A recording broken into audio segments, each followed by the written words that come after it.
ഈ കഥകളിലുമുണ്ട്. പല പല അടരുകളുണ്ട്, പല പല തലങ്ങളുണ്ട് ഈ കഥയിൽ.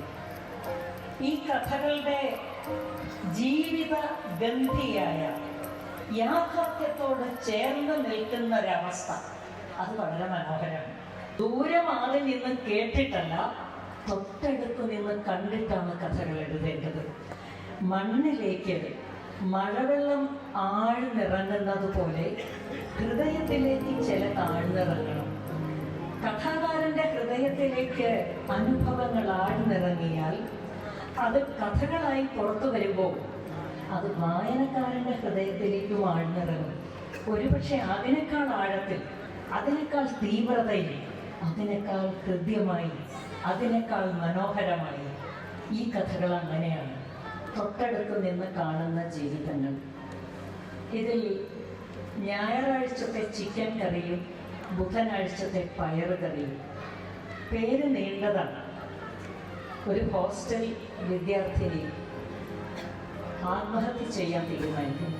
അപ്പോൾ ആത്മഹത്യ ചെയ്യാൻ തീരുമാനിച്ച ഈ പെൺകുട്ടി 2 ദിവസങ്ങൾ കൂടി വെയിറ്റ് ചെയ്യാൻ തീരുമാനിക്കുന്നു. ഞായറാഴ്ചയിൽ അവൾക്ക് പ്രിയപ്പെട്ട ചിക്കൻ കറിയാണ്, അത് കൂട്ടി ഭക്ഷണം കഴിക്കുക.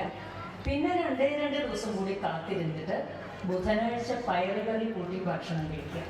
എന്നിട്ടാവാം ആത്മഹത്യ. എന്തിനാണ് അവൾ ആത്മഹത്യ ചെയ്യുന്നത്? നമ്മുടെ സമൂഹം വ്യക്തിയോട് ചെയ്യുന്നത് എന്താണ് എന്ന് തിരിച്ചറിയുന്ന ഒരു കഥയാണ്. കഥകൾ കണ്ണാടികളും വിളക്കുകളുമാണെന്ന് പറയാറുണ്ട്. കണ്ണാടിയാകുന്നത് ജീവിതത്തെ അത് മനോഹരമായി പ്രതിഫലിപ്പിക്കുമ്പോഴാണ്, വിളക്കാകുന്നത് അത് വഴികാട്ടുമ്പോഴുമാണ്. ജർമ്മൻ വിയർന്ന കഥ ഇത് രണ്ടുമാണ്.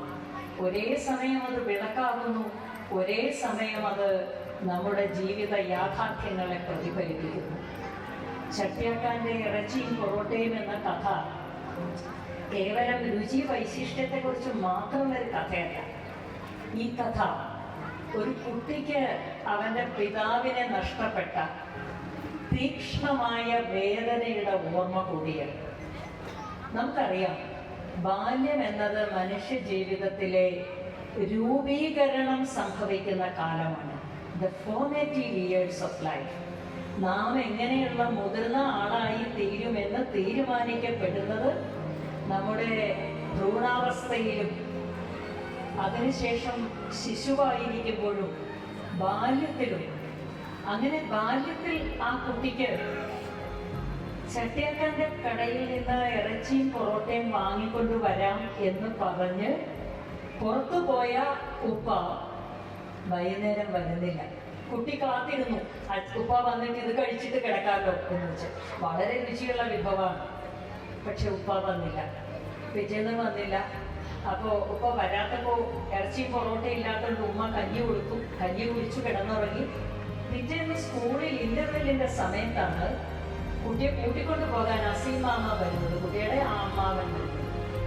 കൂട്ടിക്കൊണ്ട് വീട്ടിൽ ചെന്ന് കഴിഞ്ഞപ്പോൾ കുട്ടി മനസ്സിലാക്കി, തൻ്റെ ഉപ്പ ഇനി ഒരിക്കലും ചട്ട്യാക്കാന്റെ കടയിൽ നിന്ന് ഇറച്ചിയും പൊറോട്ടയായിട്ട് വരില്ല. ആ വ്രണം അവൻ്റെ മനസ്സിൽ എങ്ങനെ മാറാനാണ്? ആ ഓർമ്മ അവൻ എങ്ങനെ മായ്ച്ചു കളയാനാണ്? അത്രമേൽ ആഴത്തിലുള്ള ഒരനുഭവത്തെയാണ് ഈ കഥ അടയാളപ്പെടുന്നത്.